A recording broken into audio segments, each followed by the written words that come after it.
So if this were to happen and Oklahoma and Texas were to join the SEC, then it would probably lead to the dissemination of the Big 12. Once Texas and Oklahoma made the decision they wanted to leave the Big 12 really was done. And it's just a matter of how quickly this thing moves down the track. I think it's moving very quickly. At this point in time, I think Texas and Oklahoma will come to the SEC, and everyone else is going to have to scramble, because if the SEC gets those two, then everybody else has to start reaching out and grabbing whatever they can. So is it the Big 12 raids the American, and the American backfills from Conference USA, or the American raids the Big 12, and then some go to the American and some go to the Mountain West? Because the Pac-12 gains really nothing from adding Kansas and Kansas State, right? No, no, and it just, and I've seen a lot about like basketball gain a lot of powers. headaches. To people, actually, it doesn't matter at all. And I really feel like we could be one step closer to 4 16-team super conferences, with the Big 12 getting rated from all the other conferences scrambling right now. If you're Commissioner Bowlesby and you're sitting there, you're running the Big 12, you are scrambling right now to survive. They already have 10 teams. Now they're down to 8. Their two biggest brands just left. I mean, I feel like the Big 12 is done. Okay, so we got TCU next. Tony Altimore more than okay with TCU as well, correct?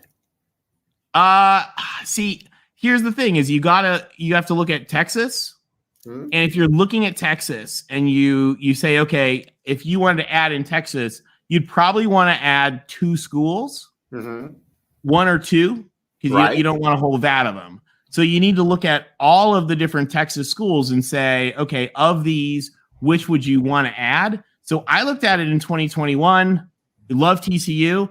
I thought SMU was a better fit for the Pac than TCU in 2021. I think it's even more true today.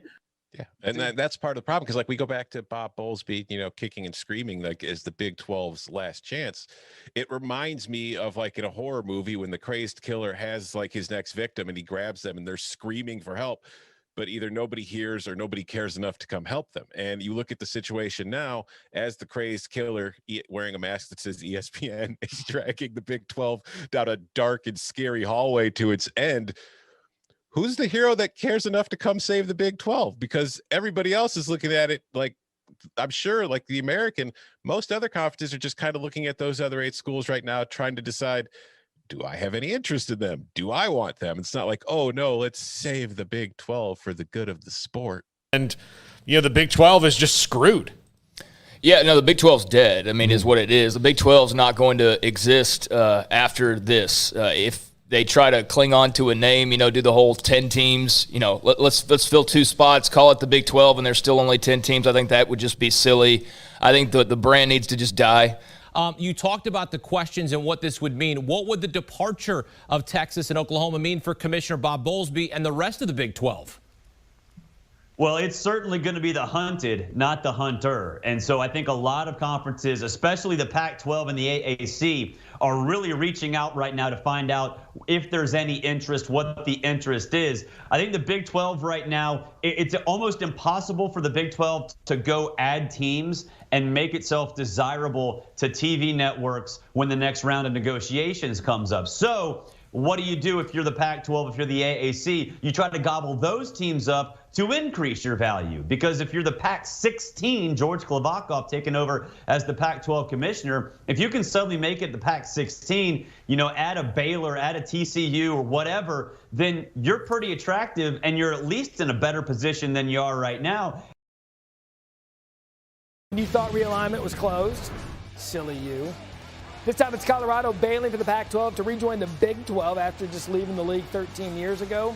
Big 12 presidents and chancellors voted unanimously on a conference call to accept the Buffs as a new member Wednesday night.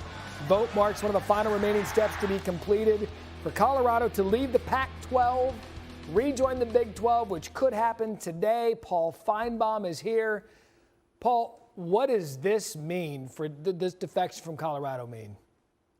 Well, it's really good news for the Big 12, but Matt, the bigger story is what happens to the Pac-12. It's already a challenge league, losing USC next year to the Big Ten and UCLA, but with this departure, I think you have to honestly look at the Pac-12 no longer as a Power 5 conference. And I'm talking about in 24. I mean, it's a train wreck.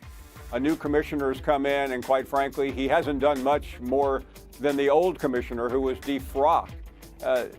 You're losing your biggest name in USC, and now, moving forward, you're losing your biggest star in Deion Sanders. This league is slowly coming undone. It might as well just be pushed off into the Pacific because it is no longer moving forward a relevant conference in college football.